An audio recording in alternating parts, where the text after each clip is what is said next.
आए हुए सभी पत्रकार भाइयों का स्वागत करते हैं। आप लोगों का सबका खैर मकदम। आज आप लोगों से मिलने का ये मौका था कि इतने दिन से जो लड़ाई औरंगाबाद के नामांतर की जो चल रही, जो पहले हाई कोर्ट में लड़ी गई,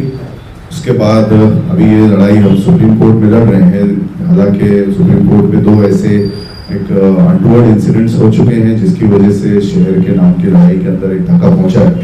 लेकिन फिर भी जनता तक और लोगों तक ये बात जाना जरूरी है कि इस वक्त लड़ाई क्या चल रही है। लोग कंफ्यूजन में, इसीलिए आपसे बात करने के लिए हम सब आज यहाँ जमा हुए। इस बारे में पहले जो भी लीगल मालूमात है वो मेरे साथ एडवोकेट एस काजी साहब हैं और खान सलीम खान साहब हैं एडवोकेट,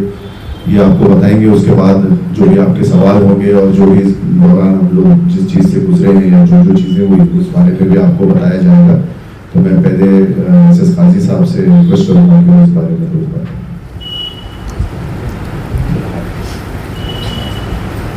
ये देखिए, सबसे पहले मैं ये कहूँगा कि 8 मई 2024 को हाई कोर्ट का जजमेंट आ गया और वो एक कॉमन जजमेंट था जिसके अंदर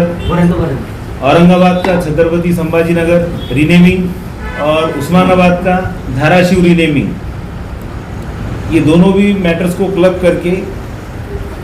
ऑनरेबल हाई कोर्ट ने एक कॉमन जजमेंट दिया 8 मई 2024 को। ये कॉमन जजमेंट आने के बाद हम लोग ये सोच में थे कि जिस तरीके से औरंगाबाद के 2 पिटिशंस थे, एक सबसे पहले औरंगाबाद सिटी रीनेमिंग का और उसके बाद में जो स्टेट गवर्नमेंट ने डिस्ट्रिक्ट डिवीज़न का भी रीनेमिंग कर दी 15 सितंबर 2023 का उनका जो सर्कुलर आया था उसके हिसाब से, तो हमने एक और पिटिशन फाइल किए थे। उसी तरीके से उस्मानाबाद का भी हुआ था, उनके भी और बाद में कुछ पिटिशंस फाइल हुए थे, लेकिन ये सिटी डिस्ट्रिक्ट दोनों का कॉमन जजमेंट आया, औरंगाबाद का भी और उस्मानाबाद का भी। अभी कॉमन जजमेंट आने के बाद में सुप्रीम कोर्ट में वैकेशंस थे। 8 जुलाई को तकरीबन सुप्रीम कोर्ट के वैकेशन, समर वैकेशंस ख़त्म हुए और हम लोगों ने वैकेशंस जैसे ही ख़त्म हुए इमीडिएटली 2 SLP फाइल किए, एक सिटी के लिए अलग किए और एक डिस्ट्रिक्ट के लिए अलग किए। हमारे दोनों भी SLP पेंडिंग है अभी, और ये दोनों भी SLP में जो पिटिशनर्स है,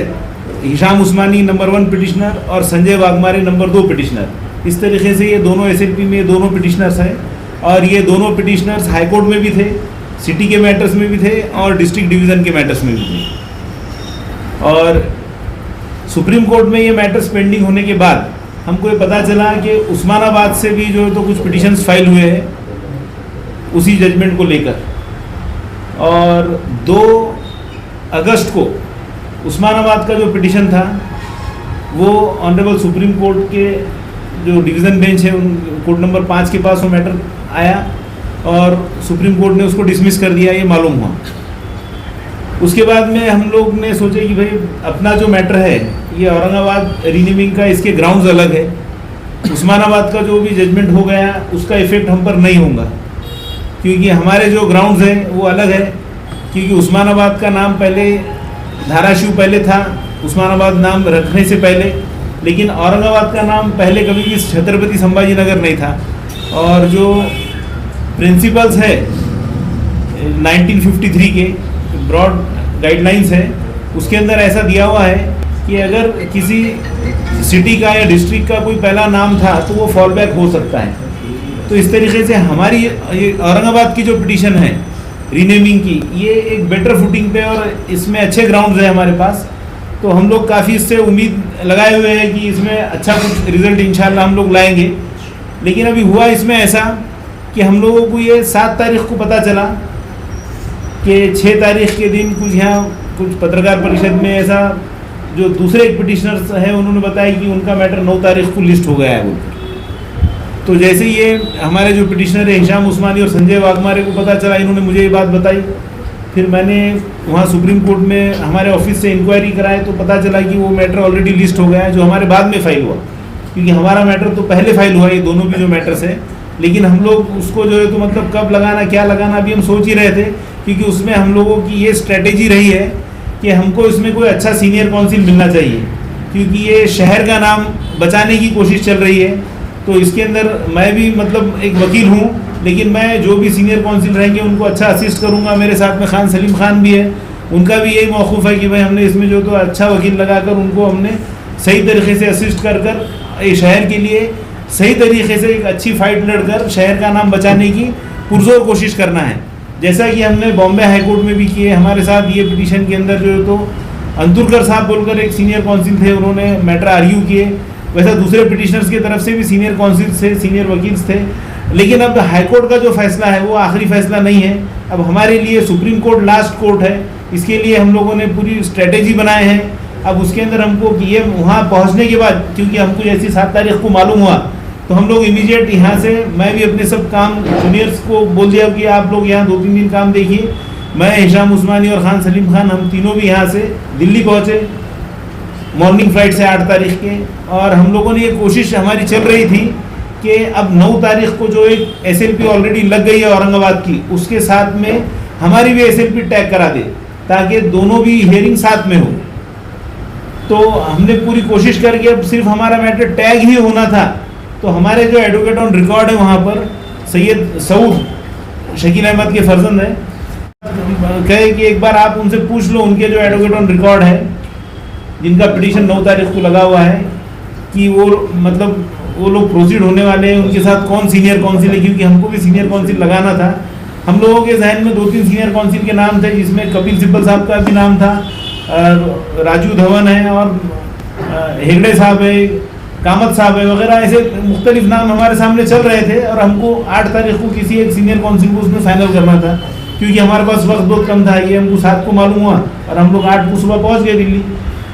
तो हमारे जो दोस्त हैं एडवोकेट सऊद अहमद, इन्होंने वो जो दूसरे पिटिशनर थे जिनका मैटर 9 तारीख को बोर्ड पर लिस्ट हो चुका था, सीरियल नंबर 14 पे था वो, कोर्ट नंबर 5 में, उनसे बात किए तो उन्होंने ये बताया कि हमने कपिल सिब्बल बोलकर सीनियर काउंसिल जो है उनको ऑलरेडी एंगेज कर दिए हैं, और हम लोग जो है तो 9 तारीख को मैटर एडजॉर्न करने वाले हैं। तो उस पर मैंने भी उनसे सऊद अहमद से ये कहा कि आप उनसे कंफर्म करो, क्योंकि सुप्रीम कोर्ट में मैटर्स जनरली एडजॉर्न नहीं होते, क्योंकि ऑनरेबल चीफ जस्टिस ने सभी जजेस को और वकीलों को ये डायरेक्शन दिया है कि सुप्रीम कोर्ट में अननेसेसरी एडजॉर्नमेंट नहीं मांगना चाहिए वकीलों ने। तो कहीं ऐसा ना हो कि ये एडजॉर्नमेंट का ये लोग कोशिश करें और एडजॉर्नमेंट ना हो। लेकिन उनके वकील ने इत्मीनान बख्श कहा कि नहीं, हमने ऑलरेडी प्रेसिपी मूव कर दिए है, यानी कि एक लेटर देना होता है 1-2 दिन पहले, और उसके हिसाब से उनको उम्मीद थी कि मैटर उनका एडजॉर्न हो जाएगा। लेकिन हम लोगों में बेचैनी थी कि अगर एडजॉर्न नहीं हुआ तो क्या होगा, क्योंकि फिर अगर हमारा मैटर उनके साथ हम उस दिन टैग करा देते और उनका वो मैटर एडजॉर्न कराना चाह रहे थे, तो कोर्ट हमको बोलता है तुम आर्ग्यू करो, क्योंकि तुम्हारा तो मतलब कोई एडजॉर्नमेंट का एप्लीकेशन नहीं है और तुमने लगा लिए है केस। तो हमने फिर ये सोचे कि अभी हमारा मैटर उनके साथ टैग नहीं करेगा, बेटर है अगर मैटर एडजॉर्न होकर जो दूसरी डेट मिलेंगी वो डेट को फिर दोनों मैटर साथ रहेंगे और दोनों भी जो सीनियर काउंसिल्स रहेंगे वो अच्छे से आर्ग्यू कर पाएंगे और हम भी उनको अच्छे से असिस्ट कर पाएंगे। लेकिन हुआ ये कि 9 तारीख को मैं खुद कोर्ट में मौजूद था। ये देखने में ये आया वहाँ सुप्रीम कोर्ट में जब ये मैटर कॉल आउट हुआ तो पिटिशनर के जो AOR थे वो मौजूद नहीं थे और कोई सीनियर काउंसिल जो जिनका भी उन्होंने नाम लिए थे उनके ऑफिस से भी कोई वहाँ वकील मौजूद नहीं था। और एक लेडी एडवोकेट जो अभी भी शायद वकालत में आई है, जूनियर एडवोकेट थी, वो उसने कोशिश की एडजॉर्नमेंट की, लेकिन वो खड़े होकर कुछ बोलने से पहले ही जो AG है महाराष्ट्र गवर्नमेंट के वो ऑनलाइन मौजूद थे स्टेट गवर्नमेंट को डिफेंड करने के लिए। उन्होंने पहले ही बता दिया कोर्ट को कि आपने सिमिलर पिटीशन जो है तो 2 अगस्त को उस्मानाबाद और धाराशिव का जो रीनेमिंग का था वो डिसमिस किए। तो कोर्ट ने इमीडिएट बोला यस, बोले हमने डिसमिस किए तो इसमें भी हम डिसमिस करेंगे। तो फिर उसने कोशिश की एडजॉर्नमेंट की। तो कोर्ट ने उनको पूछा कि क्यों आप एडजॉर्नमेंट क्यों चाह रहे, तो उन्होंने कहा वो जो लेडी एडवोकेट थे कि उनके जो एडवोकेट ऑन रिकॉर्ड है उनकी तबीयत खराब है। तो ऑनरेबल सुप्रीम कोर्ट ने बोला, पूछा उनको कि क्या हुआ उनको, तो बताया कि उनको स्पॉन्डिलाइसिस हुआ है। तो ऑनरेबल सुप्रीम कोर्ट के जो जजेस हैं उन्होंने ये कहा कि अभी आपकी उम्र बहुत कम है, स्पॉन्डिलाइसिस अगर उनको हुआ है तो स्पॉन्डिलाइसिस में ऐसी कोई तकलीफ नहीं है कि वो आर्ग्यू नहीं कर सकते, और अगर उनको इतनी अगर तकलीफ है वो कोर्ट में नहीं आ सकते तो वो जहाँ पर है वहाँ से भी आर्ग्यू कर सकते हैं, क्योंकि आजकल वर्चुअल हियरिंग चल रही है, ऑनलाइन हियरिंग चल रही है। तो अगर वो चाहते तो हम मौका देते हैं, वो अभी उनको बोलो 10 मिनट के बाद ऑनलाइन आने का, लेकिन वो उनके जो जूनियर एडवोकेट थे उन्होंने एडजॉर्नमेंट की जिद लगाए थे।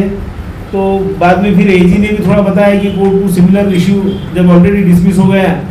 तो एनी हाउ सुप्रीम कोर्ट ने उनको उस दिन वो मैटर को एडजॉर्न नहीं करते हुए उसको डिसमिस कर दिया। तो इस तरीके से अब औरंगाबाद का जो मैटर है, 2 मैटरों में से अब एक मैटर जो पहले गया, मतलब बोर्ड पर पहले आया, हालांकि फाइल बाद में हुआ, वो डिसमिस हो गया। अब लेकिन हाँ, ये जो हिशाम उस्मानी और संजय वाघमारे, ये दोनों पिटिशनर्स ने जो एसएलपी फाइल किए हुए हैं, ये अभी पेंडिंग है, और ये अनकरीब नेक्स्ट वीक या एक 8-10 दिन में इसकी हियरिंग तय है। ये बोर्ड पर आ जाएंगी और हम लोग इसमें पूरी कोशिश करेंगे। लेकिन अब इसमें कोर्ट का जो व्यू है वो क्या होगा, क्योंकि जिस तरीके से अब सरकारी वकील ने पहले ये कहा कि कॉमन जजमेंट था, उस्मानाबाद का डिसमिस हो गया तो ये भी डिसमिस कर दो। तो कोर्ट में अगर शायद उस दिन औरंगाबाद का जो पिटीशन था, अगर सीनियर काउंसिल मौजूद रहते तो वो बता सकते थे, या उनके कोई वकील मौजूद रहते और आर्ग्यू करते तो बता सकते थे कि हमारा ग्राउंड कैसा अलग है उस्मानाबाद की पिटीशन से, और औरंगाबाद के जो मैटर के अंदर रीनेमिंग का जो भी मसला है वो किस तरीके से कोई प्रोसीजर फॉलो नहीं हुआ है, मुख्तलिफ जो उसमें ग्राउंड्स लिए हुए होंगे एसएलपी में, वो बताकर आर्ग्यू करते तो शायद कोर्ट उस दिन नोटिस भी इशू कर सकता था, स्टेट गवर्नमेंट को कॉल अपॉन भी कर सकता था या डिसमिस भी कर सकता था, वो कोर्ट का डिस्क्रिप्शन है। लेकिन अब ये हो गया है औरंगाबाद के मैटर में भी कि एक पिटीशन जो था वो मेरिट्स के ऊपर डिसमिस हो गया है। अब हमको यहाँ से जो कोशिश करना है, तो अब ये समझकर हमको जाना है कि कोर्ट पहले से जो मतलब बैठेगा कि कोर्ट के माइंड में ये रहेगा कि हमने जब सिमिलर जजमेंट को एक पिटीशन में हमने डिसमिसल का ऑर्डर दिए तो दूसरी पिटीशन क्या उसकी अहमियत रखेंगी। तो अब इस लिहाज से हम लोग और फिक्रमंद हो गए, और मैंने हमारे दोनों पिटीशनर से कहा कि ठीक है, अभी हम लोग जो भी सीनियर काउंसिल अब लगाना चाह रहे थे, क्योंकि पहले की पिटीशन में तो कोई आए नहीं और वो बगैर कोई आर्गूमेंट करे कि एक सुसाइडल अटेम्प्ट हो गया, और उसमें औरंगाबाद का नाम जो है, तो अब जो गवर्नमेंट ने कर दी है वो तकरीबन जैसा एक 99% बोल सकते हैं कि वो जो तो कंफर्म होने के चांसेस है, अनलेस कि सुप्रीम कोर्ट के सामने हमारे तरफ से ये बात जाए कि जो औरंगाबाद का जो पिटीशन आपने डिसमिस किया हुआ है वो एक्चुअली ऑन मेरिट सुना गया नहीं है, क्योंकि उस दिन एक जूनियर एडवोकेट वो एडजॉर्नमेंट की कोशिश कर रही थी और उनके जो एडवोकेट थे वो एडवोकेट ऑन रिकॉर्ड भी मौजूद नहीं थे, वो बीमार थे और उनके तरफ से कोई आर्गूमेंट नहीं हुआ। और ये कोर्ट अगर रिकलेक्ट करता है कि सही में ऐसा हुआ है ये 9 तारीख को, और उसी कोर्ट के सामने मैटर जाता है और वो कोर्ट रिकलेक्ट करता है, हम लोग अच्छे से कोर्ट को समझा सकते हैं, और फिर कोर्ट ओपन माइंड से हमारी बात को सुनकर कुछ नोटिस वगैरह का ऑर्डर करता है या कॉग्निजेंस लेता है, तो फिर ये औरंगाबाद नाम की जो लड़ाई है वो सुप्रीम कोर्ट में आगे चलेगी।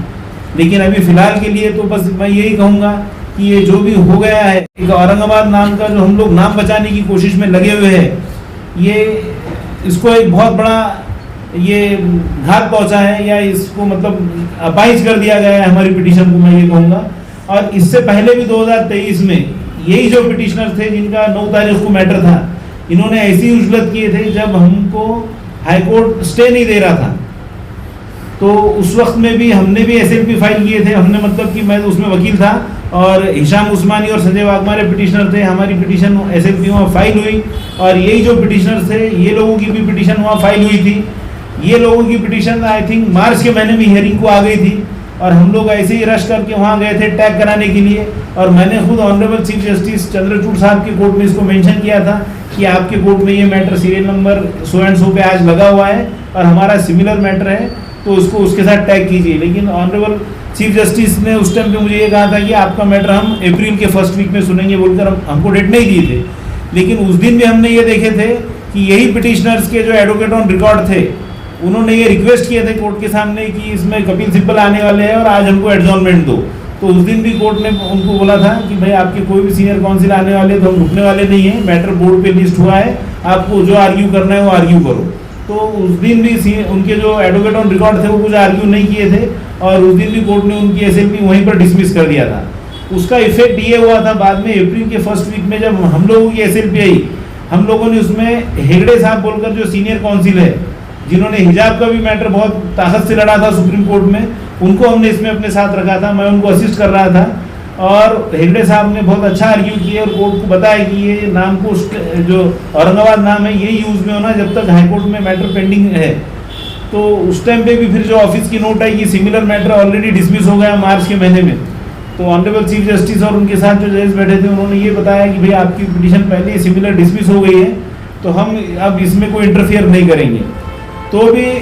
सीनियर काउंसिल ने बताया कि उस टाइम पे पता नहीं हमको क्या हुआ, लेकिन हमारे केस में बहुत मेरिट्स है, आप सुनो। तो कोर्ट ने उस टाइम पे फिर हमारी केस जो है तो डिसमिस करते हुए बोला था कि at this stage we are not inclined to interfere, क्योंकि ऑलरेडी हाईकोर्ट में मैटर इज पेंडिंग। तो इस तरीके से हम लोगों की एसएलपी में एट दिस स्टेज का जो वर्ड आया था तो हमको ऐसा उम्मीद थी कि फिर आगे हाईकोर्ट में जब मैटर चलेगा या उसके आगे और अगर कुछ स्टे का ऐसा मसला आता है तो हम लोग फिर सुप्रीम कोर्ट में आने के लिए हम लोगों के लिए कोर्ट ने उतना विंडो ओपन रखा था। लेकिन अब अल्टीमेटली हुआ ये कि फिर डिस्ट्रिक्ट डिवीज़न का मैटर हाईकोर्ट ने पहले सुन लिया,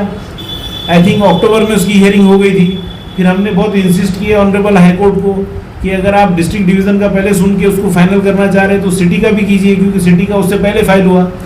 तो हमारे बहुत इंसिस्टेंस से कोर्ट ने एग्री हुआ और कोर्ट ने फिर वो मैटर भी सुन लिया सिटी का जो औरंगाबाद का और उस्मानाबाद रीनेमिंग का था। लेकिन बाद में हुआ ये कि ऑनरेबल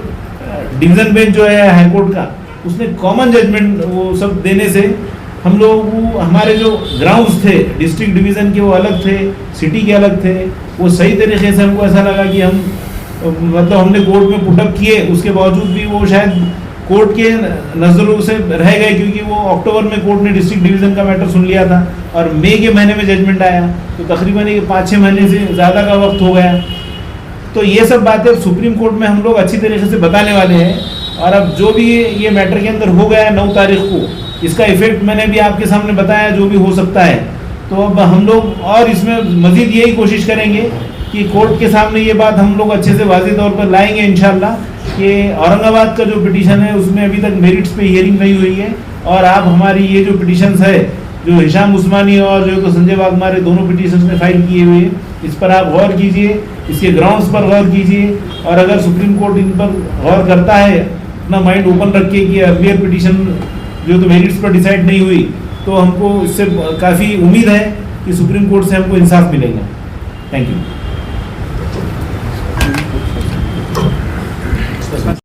अभी जो मेरे काबिल दोस्त ने आपको बताया उससे बात मैं आगे बढ़ाता हूँ कि जब हमें पता चला तो हम एक दिन पहले जो है वहाँ पर पहुँचे थे दिल्ली पहुँचने की वजह ये थी कि हमको जब लास्ट मोमेंट पर ये पता चला कि ये लग गई है तो हमारे लिए सबसे पहले ये ऑप्शन था कि हम अपनी पिटीशन को मुश्ताक अहमद साहब की पिटीशन के साथ टैग करवाएं या नहीं। दिन तमाम हम जो है सुप्रीम कोर्ट के जो है सीनियर लॉयर्स के कांटेक्ट में रहे और हमने उनसे बात करने की कोशिश की कि किसी तरह वो कल हमारे मैटर में अपीयर हो जाए। लेकिन हर एक सीनियर लॉयर का और उनके जो जूनियर से जिनसे अप्रोच होते हैं उनका कहना ये था कि चूंकि आप एकदम लास्ट मोमेंट पे आए हो इसलिए कोई भी जो है तो हम तैयार नहीं है कि हम एकदम 8-10 घंटे की आपकी नोटिस के ऊपर इतने इंपॉर्टेंट मैटर में आपके लिए आ जाए। उसके बाद खाजी साहब ने बात नहीं बताया, लेकिन मैं आपसे कहता हूं कि खाजी साहब ने कहा कि जैसा मैंने खाजी साहब को कहा कि पिटीशन हमने ड्राफ्ट की है, हमने तैयार की है, हाई कोर्ट की भी हमने तैयार की है, तो सुप्रीम कोर्ट में भी खाजी साहब उसको आर्ग्यू कर सकते थे। लेकिन हमारा मानना ये था और पिटिशनर हिशाम उस्मानी का भी मानना ये था कि हमको खाजी साहब की काबिलियत पे कोई शक नहीं है, लेकिन चूँकि औरंगाबाद की अवाम जो चाहती है और जब उस्मानी साहब जो है खर्च बर्दाश्त करने के लिए तैयार है, तो हमारा मानना ये था कि इंडिया का टॉप मोस्ट लॉयर जो है हमारे औरंगाबाद के केस को रिप्रेजेंट करे। लेकिन शाम तक हम उस कोशिश में जो है नाकाम रहे, हमको कोई सीनियर काउंसिल नहीं मिला। नो डाउट खाजी साहब तैयार थे आर्ग्यू करने के लिए, लेकिन औरंगाबाद की आवाम के मफाद को मद्देनज़र रखते हुए हमारा ये इरादा था कि इंडिया के टॉप मोस्ट लॉयर से ये केस को वो किया जाए ताकि मेरिट पे ये केस डिसाइड हो। तो हम वो करने में नाकाम रहे,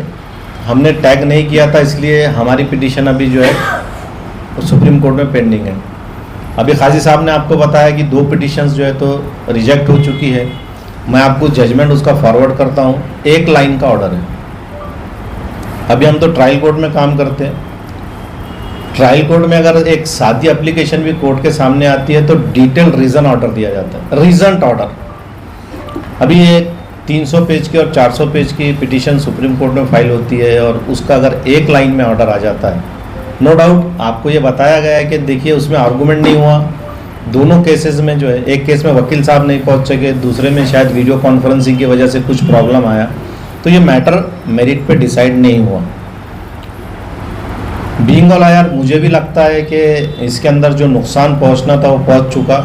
बट आई एम मतलब मैं होपफुल हूँ कि इसके अंदर जो है हमारे को काम करने का भी मौका मिलेगा। उसकी वजह ये है कि सिमिलर एक केस जो है सुप्रीम कोर्ट में मैंने मालूमात ली तो भाई साहब पता चला कि इलाहाबाद हाई कोर्ट, इलाहाबाद का जो नाम प्रयागराज जो चेंज हुआ था, वो पिटीशन को सुप्रीम कोर्ट ने जो है सुनने के लिए कबूल किया। और प्रयागराज इलाहाबाद वाले केस में जो लॉ सब्जेक्ट है, मैटर है, जो चैलेंज है वो है लैंड रेवेन्यू कोर्ट। तो अपने पास भी महाराष्ट्र लैंड रेवेन्यू कोर्ट में स्टेट गवर्नमेंट को पावर है या नहीं, वो इशू है, और वो उसके अंदर भी यूपी लैंड रेवेन्यू कोर्ट का जो है मामला है। तो चूंकि 2 मामला जो है सिमिलर है, हम उस लाइन पे भी कोशिश कर रहे हैं कि चूंकि हमारा मैटर जो है इसके अंदर लैंड रेवेन्यू कोर्ट जो है सब्जेक्ट मैटर है डिस्प्यूट का, और वो कोर्ट डिसाइड करने जा रही है। ये भी एक सिमिलर मैटर है, इसके ऊपर हम लोग कोशिश कर रहे हैं कि जिस तरह सुप्रीम कोर्ट ने उसको समाअत के लिए कबूल किया, कम से कम हमारे इस अपील को भी सुना जाए। लेकिन इसमें जो है मुझे बोलने में कोई डिफ़िकल्टी नहीं कि जब से ये केस स्टार्ट हुआ है तो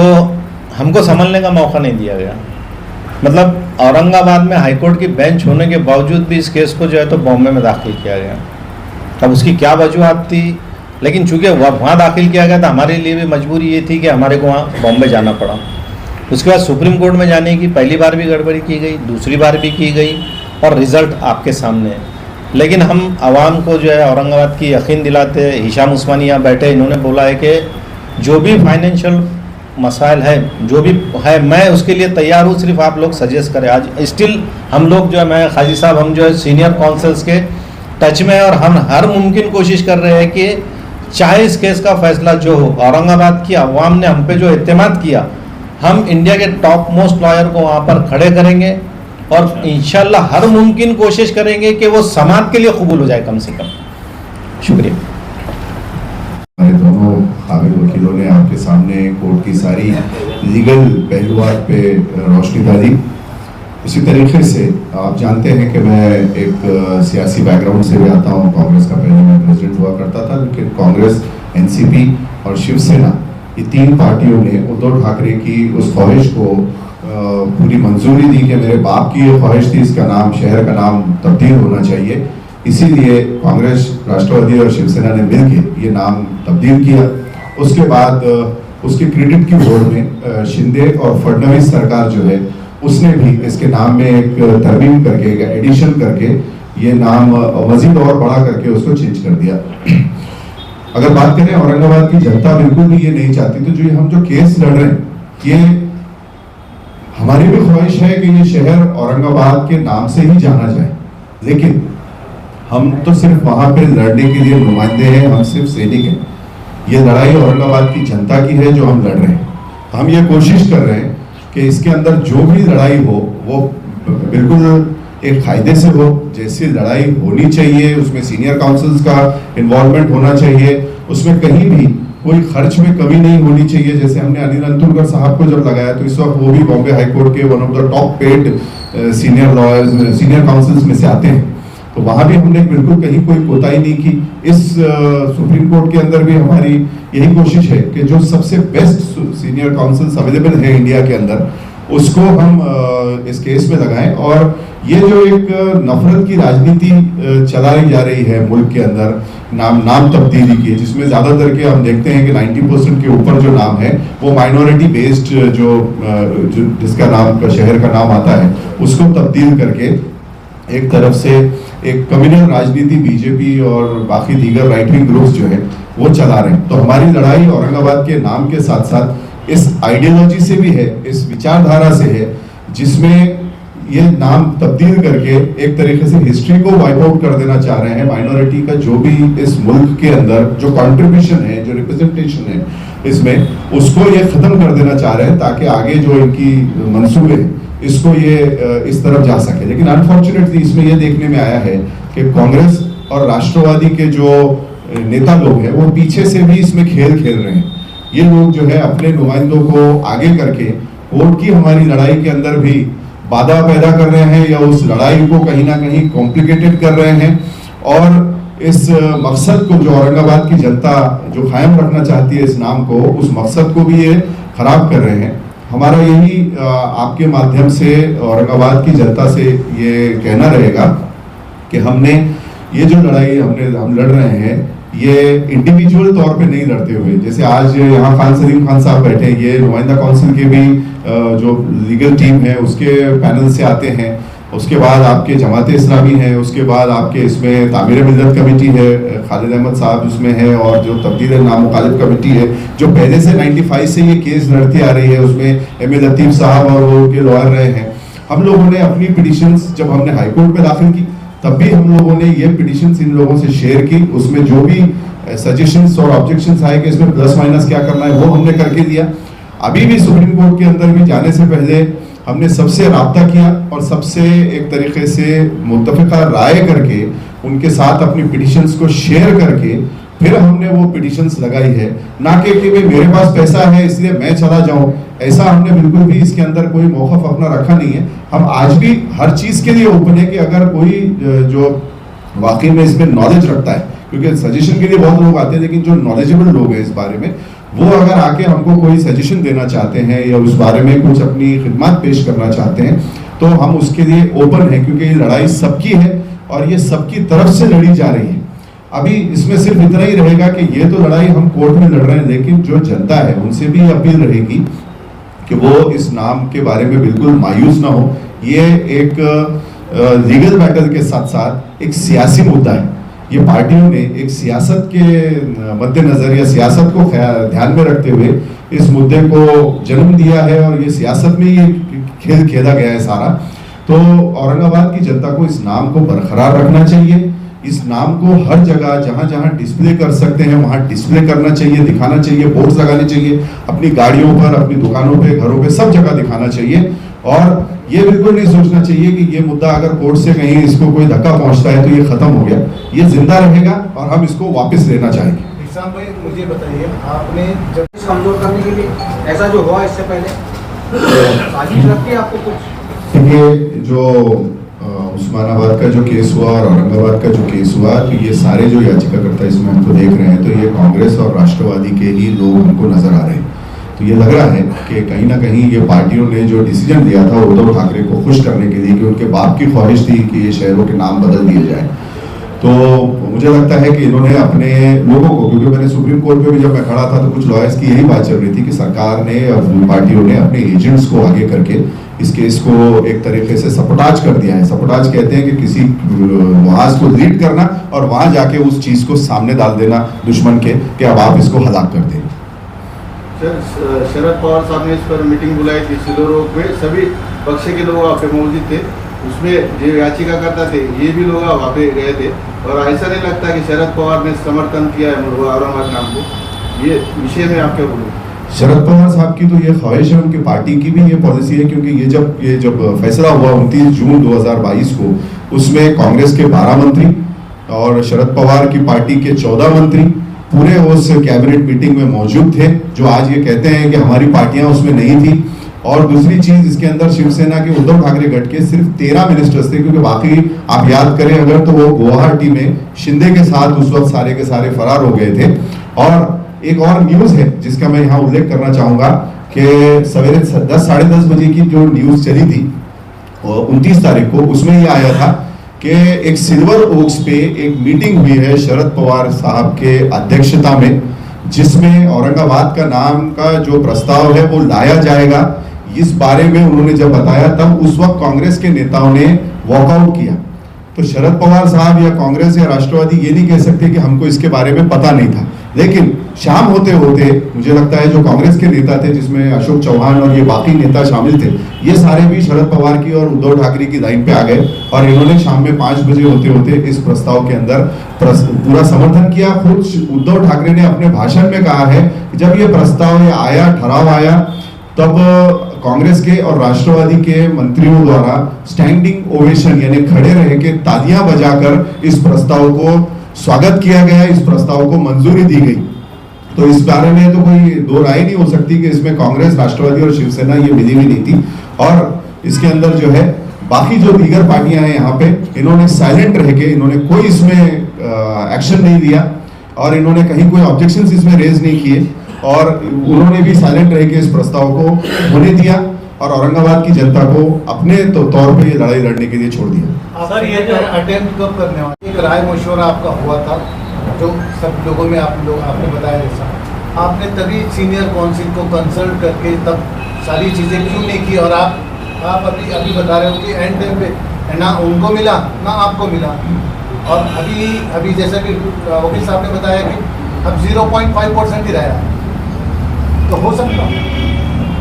आपका जवाब मैं दे देता हूँ। इस केस के अंदर सुप्रीम कोर्ट में ये होता है कि पहले आप एडवोकेट ऑन रिकॉर्ड के जरिए केस दाखिल करते हो, AOR के जरिए, और उसके मुताबिक ये केस किस कोर्ट में जाता है। सुप्रीम कोर्ट का फंक्शनिंग इस तरीके से है कि जब ये केस किसी कोर्ट में लग जाता है, वहां कई कोर्ट्स होते हैं, उसके मुताबिक ये देखा जाता है कि इस कोर्ट के, इस बेंच के सामने सबसे बेस्ट आर्ग्यू कौन सा सीनियर काउंसिल कर सकेगा। दूसरी चीज जो है सब्जेक्ट मैटर भी देखा जाता है। तीसरी चीज सीनियर काउंसिल की डेट्स की भी अवेलेबिलिटी देखी जाती है। ऐसा नहीं कि हम उसको बोल देंगे सीनियर काउंसिल के पास वहां डेट्स अवेलेबिलिटी, तो जब ये मैटर लगता है उसी वक्त सीनियर काउंसिल 8 दिन में या 10 दिन में आपको डिसाइड करना पड़ता है। तो हमने जब इसमें मसला ये हुआ कि हमको 7 तारीख को मालूम पड़ा, हम 8 तारीख को वहां भाग के गए, 9 को मैटर था, 24 घंटे में कोई भी सीनियर काउंसिल केस नहीं देता। अगर ये जो पिछले याचिका करता थे, ये अगर हमको एक 8 दिन पहले या 10 दिन पहले आइडिया दे देते, तब तो हम इसमें सीनियर काउंसिल डेफिनेटली खड़े कर सकते थे। फंड्स तो हमारे पास, हमारे अकाउंट्स में हमने रखे हुए, आज भी रखे हुए, फिर भी हम लोग अप्रोच भी हुए, लेकिन 24 घंटे के अंदर अंदर कोई सीनियर काउंसिल नहीं मिलता। ये जो पिछले याचिका करता है, इन्होंने कम से कम 8 दिन पहले हमको बताना चाहिए था। हम लोग तो ये सोच रहे थे कि हमारी याचिका सितंबर या अक्टूबर में आएगी, तो जब इतने लंबे टाइम के लिए आप सीनियर काउंसिल को एंगेज करके नहीं रख सकते। इसीलिए ये टाइम पे जो हैजार्ड जो फैला, वो इसलिए फैला कि कुछ लोगों ने गड़बड़ी में याचिका लगा दी और उसमें हमको भी सीनियर काउंसिल लगाने का मौका नहीं मिला। अभी इसकी अगली प्लानिंग क्या है? इसके अंदर अभी जो भी अब नेक्स्ट डेट आएगी, मेरे ख्याल से इसमें 8 से 10 दिन में या 12-15 दिन में कभी भी इसकी डेट आ सकती है अभी, क्योंकि हमने अपनी याचिका के सारे ऑब्जेक्शंस रिमूव कर दिए इन लोगों की वजह से, वरना वो ऑब्जेक्शंस थोड़े से आराम से भी रिमूव किए जा सकते थे। तो अब इसमें जब अगली डेट आएगी 8-15 दिन में कभी भी, तो हम उसमें सीनियर काउंसिल सिब्बल साहब हो या और जो भी बेस्ट अवेलेबल, उस वक्त उनकी डेट्स भी मैच होना जरूरी है। वो सारे उसको देखते हुए हम इसमें अच्छा सीनियर काउंसिल लगाएंगे और कोशिश करेंगे कि कोर्ट इसमें नोटिस करे कोर्ट को। ये अभी तक ये मसला जो है कोर्ट के सामने आर्ग्यू ही नहीं हुआ। उस्मानाबाद वालों की तरफ से भी हुआ कि वो ऑनलाइन हाजिर हुए, उनका कहीं माइक बंद हो जा रहा था, कभी उनका कहने कैमरा ऑफ हो रहा था, तो वो जो कहना चाह रहे थे वो बात कोर्ट तक नहीं पहुंची बराबर से। और जो औरंगाबाद के याचिका करता थे, उन्होंने तो इसमें आर्ग्यू नहीं किया। तो ये केस अभी तक बिना आर्ग्यू, सही तरीके से आर्ग्यू हुए ये 2 याचिकाएं जो है उस्मानाबाद की और औरंगाबाद की डिसमिस हो गई। अनफॉर्चुनेटली एक बात और इसमें मेंशन करना चाहूंगा कि उस्मानाबाद ने जो है वो डिस्ट्रिक्ट सिटी की एक याचिका और डिस्ट्रिक्ट डिवीजन की याचिका, डिवीजन तो नहीं आता है उनका, उन्होंने अलग लगाई है। हम लोगों ने भी औरंगाबाद की जो सिटी की याचिका है वो अलग लगाई है और डिस्ट्रिक्ट की याचिका अलग लगाई है। लेकिन ये जो याचिका करता थे, इन्होंने दोनों याचिकाएं एक साथ लगा दी और इसमें अनफॉर्चुनेट ये हुआ है कि अभी दोनों केसेस को धक्का पहुंचा है। ईशान भाई, इसमें जो है पिछले 30 साल से मुश्ताक भी जो है ये नाम बचाने के लिए लड़ रहे हैं कोर्ट में, आपकी एंट्री इसमें बाद में हुई, और कहीं ऐसा आपको लगता है कि श्रेय लेने के होड़ में जो है ये औरंगाबाद का नाम जो है होना पड़ने की नौबत आ रही है? देखिए, किसी को इसमें लड़ने के लिए किसी ने भी नहीं रोका हुआ है, चाहे वो मुश्ताक साहब हो या और कोई याचिका करता। हमारा सिर्फ ये कहना है कि ये लड़ाई जो है ये सिटी की है, और ये लड़ाई जब लड़नी है आपको ये समझ के लड़ना है कि आप सिटी के एक सिपाही के तौर पे वहां गए हैं, तो बड़ी जिम्मेदारी से ये लड़ाई लड़ी जानी चाहिए। इसके अंदर सीनियर काउंसिल सही तरीके से लगाने चाहिए। तो ये जो कह रहे हैं कि भाई उन्होंने लड़ाई लड़ी, तो उनको लड़ाई लड़ने से तो किसी ने नहीं रोका था, लेकिन लड़ाई लड़ने के अंदर कोऑर्डिनेशन करना चाहिए जो दूसरे जो याचिका करता है, क्योंकि हमको भी हम जब गए तो इसमें ऐसा नहीं कि हमको सिर्फ नुमाइंदा काउंसिल ने या तामीर मिल्लत ने या नाम मुखालिफ कमेटी ने, जमात इस्लामी ने या और कोई संगठनों ने या लोगों ने कहा कि आप जाएं करके, खुद मुश्ताक साहब जो है वो मुझे मिले सहारा लॉन्स के अंदर एक प्रोग्राम के अंदर, उन्होंने मुझे भी कहा, नुमाइंदा काउंसिल के लोगों ने भी उनसे बुला के राब्ता किया, आपने इससे पहले भी उनके अध्यक्ष का जो बयान आया आपने देखा होगा, उन्होंने भी उनसे राब्ता किया, तो उन्होंने यही कहा कि मैं नहीं जा रहा हूं इसके अंदर। एक तरफ आप, फिर हमने एक स्ट्रेटेजी बना के इसको दाखिल किया, एक तरफ आप लोगों को बोल रहे हैं कि मैं नहीं जा रहा हूं और अचानक आप दाखिल हो जा रहे हैं, तो इसमें जो कंफ्यूजन हुआ उसकी वजह से मुझे लगता है नुकसान हुआ है। जाने के लिए किसी को मनाही नहीं थी, लेकिन जाने का कोई तरीका होता है, लड़ाई लड़ने का अपना एक कुछ रूल्स और एथिक्स होते हैं कि आपके साथ की जो टीमें हैं उनको भी आपको कॉन्फिडेंस में लेना पड़ेगा, तभी ये लड़ाई लड़ी जाती है। ये कितनी संभावना बची है? ठीक है, वो मैं आप जी आप अपने वकील देखिए, मैं इससे पहले भी आपको बता चुका हूँ कि एक बार सुप्रीम कोर्ट ने कॉमन जजमेंट के ताल्लुक से अगर कोई एक अपना ओपिनियन फॉर्म कर लिया है तो वो सुप्रीम कोर्ट के जजेस का वो ओपिनियन बदलना मुश्किल है। लेकिन अगर हम लोग इसमें सक्सेसफुल हो जाते हैं कि वो जो डिसमिसल था वो बगैर कोई हेयरिंग के था, उसमें उनके कोई काउंसिल भी नहीं आए थे और जो एडवोकेट ऑन रिकॉर्ड थे वो भी मौजूद नहीं थे और उनके तरफ से सिर्फ एडजॉर्नमेंट की कोशिश हुई और कोई आर्गूमेंट हुआ ही नहीं मेरिट्स के ऊपर, तो लिहाजा आप इस बात को गौर करो। ऐसा अगर हम लोग सुप्रीम कोर्ट के नज़र में लाते हैं और सुप्रीम कोर्ट फिर अपना माइंड ओपन करके हमको चांस देता है हियरिंग का, तो एक अच्छा उसमें ये हो सकता है फिर सुप्रीम कोर्ट कॉग्निजेंस लेगा। लेकिन जैसा अभी देशमुख साहब ने एक सवाल पूछे हिशाम उस्मानी साहब से कि कहीं ये आपस में पिटिशनर्स जो है तो अपना नाम आगे करने के होड़ में ये पिटिशन को ख़राब तो नहीं कर दी, तो इसमें मैं ये कहूँगा अगर ऐसा भी है, थोड़ी देर के लिए मान लेते हैं, तो जो पहले पिटिशनर्स थे उनकी पिटिशन 9 तारीख को लग गई थी, अब उनके एडवोकेट ऑन रिकॉर्ड बीमार थे जो उन्होंने उस दिन कोर्ट में बताया, तो आर्ग्यूमेंट तो एडवोकेट ऑन रिकॉर्ड नहीं करने वाले थे ना, आर्ग्यूमेंट तो सीनियर काउंसिल करने वाले थे जिनका उन्होंने कपिल सिब्बल साहब का नाम भी लिए थे। तो कपिल सिब्बल साहब नहीं आए ना कोर्ट में, अगर ये लोग उनको एंगेज करते तो कपिल सिब्बल साहब या उनके ऑफिस से कोई जूनियर वहाँ उनको रिप्रेजेंट करता था,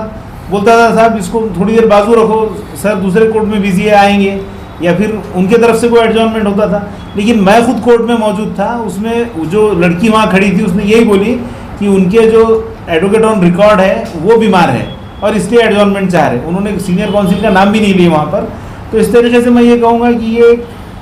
जो एडवोकेट ऑन जो एडवोकेट ऑन रिकॉर्ड थे उनके, ये उनकी भी गलती थी कि उनको ये मालूम होना चाहिए कि इससे पहले का अटेम्प्ट भी उनका फेल हो गया था स्टे के वक्त, और अब जब honourable chief justice of India ने जब बोल दिया है कि एडवोकेट्स ने बिला वजह एडजॉर्नमेंट नहीं लेना चाहिए,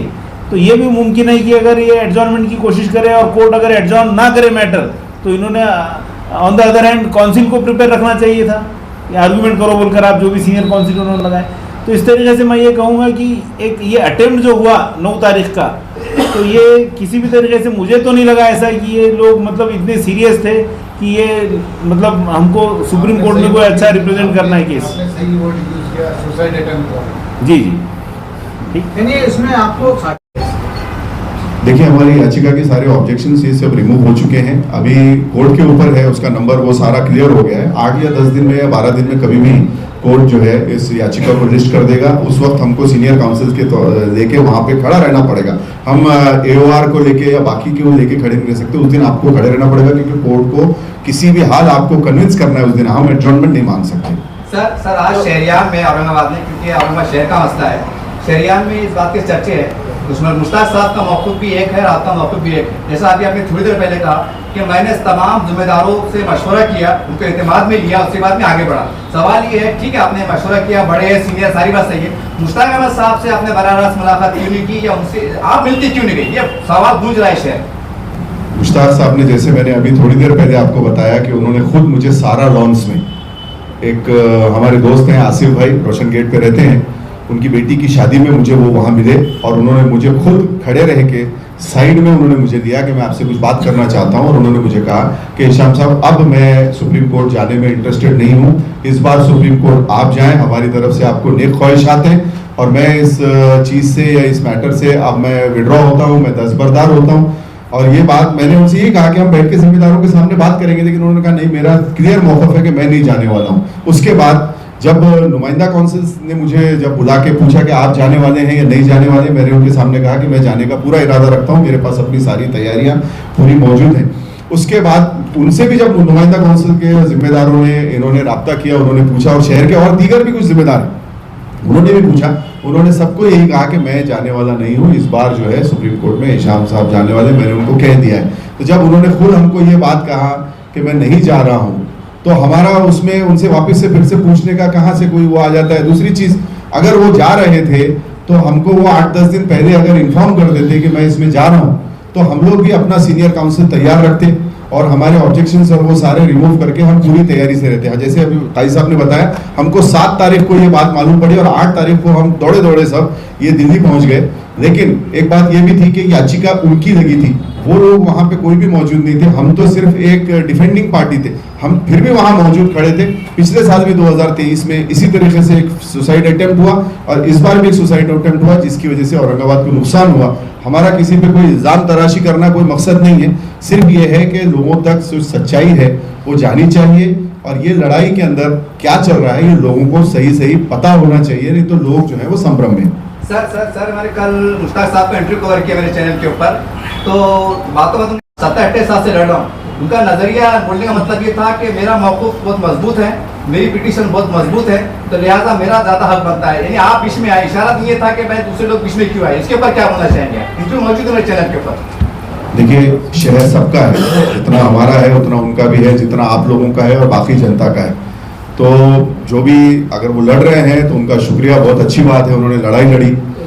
लेकिन लड़ाई लड़ते वक्त जैसे हम किसी को नहीं कह सकते कि आप इसमें क्यों कूदे या वो क्यों कूदा, या ऐसा कहीं नहीं कहा जा सकता। लड़ाई लड़ते वक्त आपको ये देखना होता है कि जो दीगर दूसरे जो साथ में जो लोग हैं, जो पिटिशनर्स हैं, उनको भी आप कॉन्फिडेंस में दें और जो है ये लड़ाई कोऑर्डिनेशन से लड़ी जानी चाहिए। उनको किसी ने रोका नहीं था। जब 9 तारीख को उनको पिटीशन लगी थी तो वो अपना सीनियर काउंसिल वहां पे लेके मौजूद रह सकते थे। उनकी अगर बहस हो जाती और उसमें स्टे मिल जाता या कुछ नोटिस हो जाती तो वो हमारे लिए भी फायदेमंद होता, शहर के लिए भी फायदेमंद होता। वो तो बता रहे थे ना कि वो आपकी पिटीशन के लिए रुके थे ना, कि तारीख हम बढ़ाएंगे और आपके साथ में केस ज्वाइन करेंगे। तो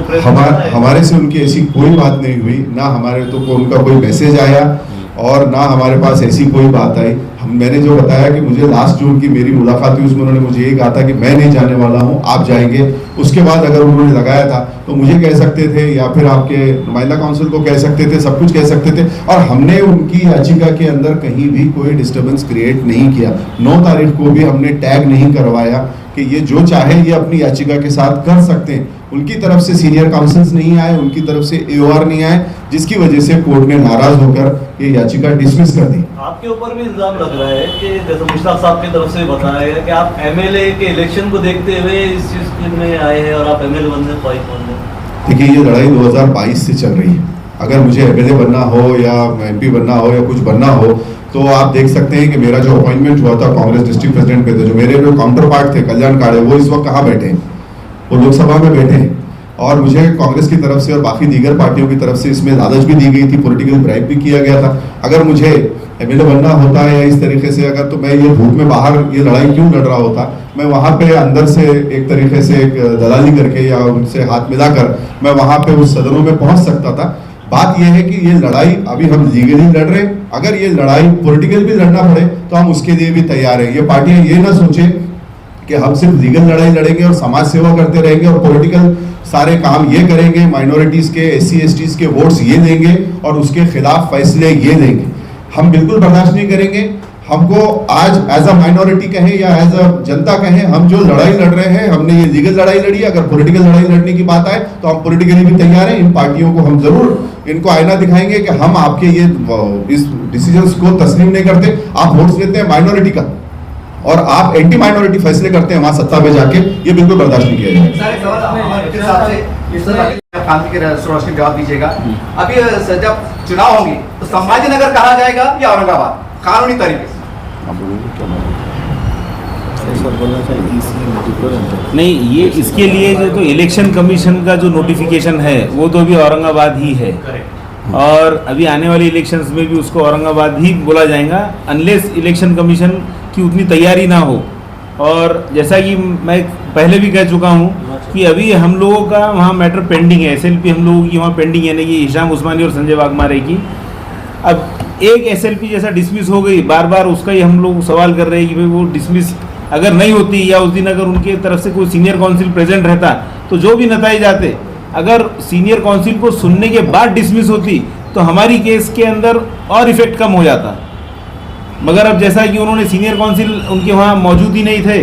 तो इसलिए हमको जो एक मौका है, क्योंकि अब देखिए जैसा भी किसी ने बताया कि वो लोग रिव्यू फाइल करने वाले हैं। अब सुप्रीम कोर्ट में जो रिव्यू का प्रोसीजर है वो पहले समझ लो आप लोग। सुप्रीम कोर्ट में रिव्यू जब फाइल होता है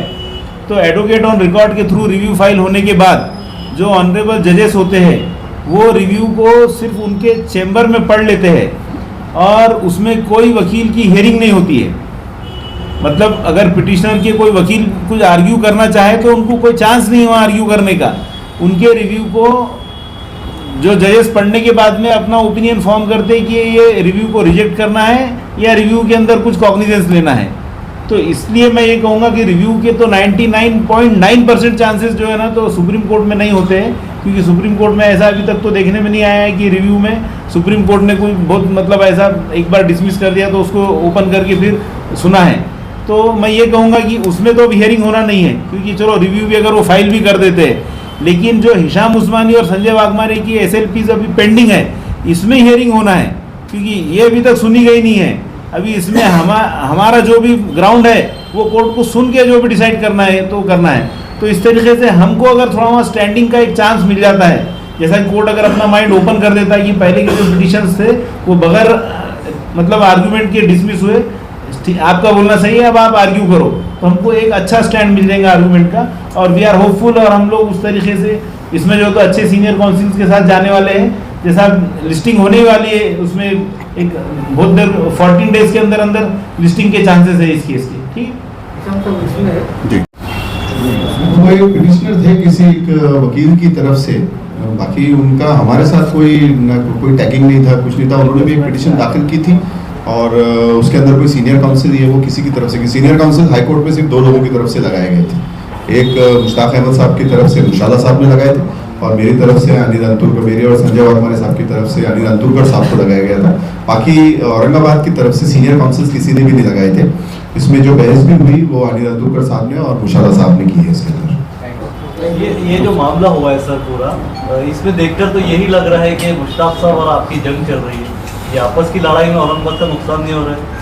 जंग चलने का कोई सवाल ही नहीं है। जंग तो हमारी सरकार से है, जंग तो हमारी वो जो संभाजी नगर जिसने किया है, कांग्रेस, राष्ट्रवादी, शिवसेना और शिंदेगढ़ और बीजेपी, इनसे जंग है। अब अगर कोई ये सोच रहा है कि हमारी उनसे जंग है तो वो उसकी गलतफहमी है। हम तो यही सोच के चल रहे हैं कि हमारे को ये नाम के लिए कैसे जीत सकता है, वो जीतना चाहे, कोई भी जीतना चाहे, इसमें किसी को मना नहीं किया गया है। अक्सर आप बोलते हैं उनकी पिटीशन की वजह से हमारी पिटीशन खराब हुई है, वो बोलते हैं कि मैं पुराना ओरिजिनल पिटिशनर हूँ, ये मेरे बाद आए ओरिजिनल पिटीशन में होती है। आपस की लड़ाई नहीं, देखिए उन्होंने अपना तरफ से, उनके जो हाईकोर्ट में वकील थे मुशाला साहब, उन्होंने पूरा आर्ग्यू करा, उसमें कभी किसी ने उनको डिस्टर्ब नहीं किया। यहाँ भी 9 तारीख को जो उनका मैटर लगा था, वो 9 तारीख के मैटर के अंदर उनको पूरा आर्ग्यूमेंट करने का चांस था। हम लोगों ने उसमें ना टैगिंग की, जब इससे पहले भी सुप्रीम कोर्ट में वो स्टे के दिए गए थे उस वक्त भी हमने उसमें कोई डिस्टर्बेंस नहीं किया। तो हमने तो कहीं किसी को कोई डिस्टर्बेंस किया ही नहीं है इसके अंदर। हम तो अपनी लड़ाई लड़ रहे हैं। अच्छा, लड़ाई भी लड़ रहे हैं तो बाकी सारी जो दीगर यहाँ तंजीमें हैं, खालिद अहमद साहब की और हलीम अशर साहब की जो अगुवाई में जो 96 में जो सबसे पहले 95-96 में जिसके पिटिशनर मुश्ताक साहब थे, ये जो याचिका दाखिल हुई थी 95-96 में, ये तब्दील नाम मुखालिफ कमेटी, ये हलीम अशर साहब उसके सदर हुआ करते थे, यूनुस मोतीवाला साहब उसके नायब सदर थे, उसमें खालिद अहमद साहब थे, रफीक भाई, शफीक भाई, ये सारे उसमें मौजूद थे और ये कमेटी की तरफ से दाखिल हुई थी। अगर आप इसमें जाके देखें तो पिछली याचिका के अंदर भी मुश्ताक साहब का नाम सिर्फ एक पिटिशनर के तौर पे था, लेकिन वो कमेटी थी जिसने ये दाखिल किया था। हमने उस कमेटी से भी राब्ता किया। आज जो कमेटीज जो एक्टिवली माइनॉरिटीज के और जो शहर के मसलों पे देख रखती हैं या उसमें काम करती है, नुमाइंदा काउंसिल है, जमात इस्लामी है और बाकी दीगर तामीर बिल्दत है, हमने सबसे कंसल्ट करके ये केस डाला है। हम अपनी तरफ से बेस्ट एफर्ट्स दे रहे हैं। हम ये नहीं कह रहे हैं कि किसी ने इसके अंदर नहीं लड़ना चाहिए, हमारा ये नहीं कहना है। अगर आप लड़ रहे हैं तो आप सीनियर काउंसिल्स लगाएं, कायदे से लड़ाई लड़े जैसी लड़ाई लड़नी चाहिए। सुप्रीम कोर्ट, तो कोई चांस है और शहर का नाम वापस लाने का? कानूनी तौर पर नहीं, ये देखिए, अगर समझो लीगली, अगर समझो सुप्रीम कोर्ट में ये दूसरी जो SLP भी आने वाली है, अगर कोर्ट उसको डिसमिस कर देता है आर्गुमेंट सुनने के बाद, तो कोर्ट की तरफ से मैटर ख़त्म हो जाता है और ये लड़ाई फिर आपको और जो भी लोग इसमें नाम फिर से औरंगाबाद करना चाह रहे हैं, इनको पॉलिटिकल लड़ाई लड़ना पड़ेगा, क्योंकि लीगल लड़ाई जो है तो supreme court is the last court, और सुप्रीम कोर्ट में अभी जो SLP हमारी पेंडिंग है, वी आर होपफुल। मैं यही कहूँगा कि एक है हमारे पास अभी अच्छा एक अपॉर्चुनिटी, पहले और अच्छी थी, लेकिन एक डिसमिसल से हम पे उसका जो भी इफेक्ट आने वाला है, अगर कोर्ट अपना माइंड ओपन करता है और हमको सुनता है तो हमारे पास फिर पूरा चांस बन जाता है। ठीक तो सियासी लड़ाई कैसे होगी? सियासी लड़ाई इसमें या तो इन पार्टियों को लड़ना चाहिए था, कांग्रेस को, राष्ट्रवादी को और बाकी दीगर तंजीमें जैसे MIM है, लेकिन किसी ने भी इसको कोई अपने एजेंडे पे नहीं रखा है, किसी के भी ये एक पॉलिटिकल कार्ड्स पे नहीं है ये मुद्दा। सर ये लोग आगे मूव कर चुके हैं संभाजी नगर को लेकर। तो जो इसमें अंदर एक तरमीम ये है, जो हमने गाइडलाइंस में देखा है कि ये जो प्रस्ताव है कोई भी शहर के नाम बदल का, वो स्थानीय MLA द्वारा लाया जाना चाहिए, ऐसा 1953 की गाइडलाइंस कहती है। तो जो इसके बाद में फिर इस लड़ाई को विधानसभा से लड़ना पड़ेगा और विधानसभा से इसको उठा के फिर वहाँ पे सारी एक मुत्तफ़िक़ा राय बना के जनता को उसके अंदर सड़कों पे आना पड़ेगा और ये पार्टियों को झुकाकर इस नाम को वापस लाया जा सकता है। ऐसा नहीं कि ये वापस नहीं लाया जा सकता, बिल्कुल, लेकिन इसमें एक सियासी लड़ाई, लंबी लड़ाई हमको लड़नी पड़ेगी। MLA के पास ये इख्तियार होता है कि वो इसकी आवाज़ उठा सकते हैं। बिल्कुल, इसके अंदर MLA को ही राइट्स दिया गया है, लेकिन आप जो देखें जो आज के हालात, तो मुझे नहीं लगता कि कांग्रेस हो, राष्ट्रवादी हो, MIM हो या और कोई पार्टी हो, या शिवसेना तो खैर छोड़ ही दीजिए क्योंकि उनके बाप का कहना था, लेकिन कोई भी पार्टी हो ये अपने MLA को अलाउ करेंगे या उनकी, क्योंकि उनकी पॉलिसीज़ हो चुकी है। मुझे भी वही कहा गया था कि हमारी सबकी पॉलिसी हो चुकी है। तो जब इनकी पॉलिसी हो चुकी है औरंगाबाद का और उस्मानाबाद का नाम खत्म करना, और तीसरा पाइपलाइन में अभी उन्होंने अहमदनगर को भी रखा हुआ है, यानी सीधा सीधा खुला खुला नजर आता है कि एक तरीके से एक छुपा माइनॉरिटी, एंटी माइनॉरिटी एजेंडा ये पार्टीज चला रही हैं। तो मुझे नहीं लगता कि इनका कोई भी MLA ये प्रस्ताव ला पाएगा। इसके लिए जनता को अपना नुमाइंदा भेजना पड़ेगा। चलो, थैंक यू।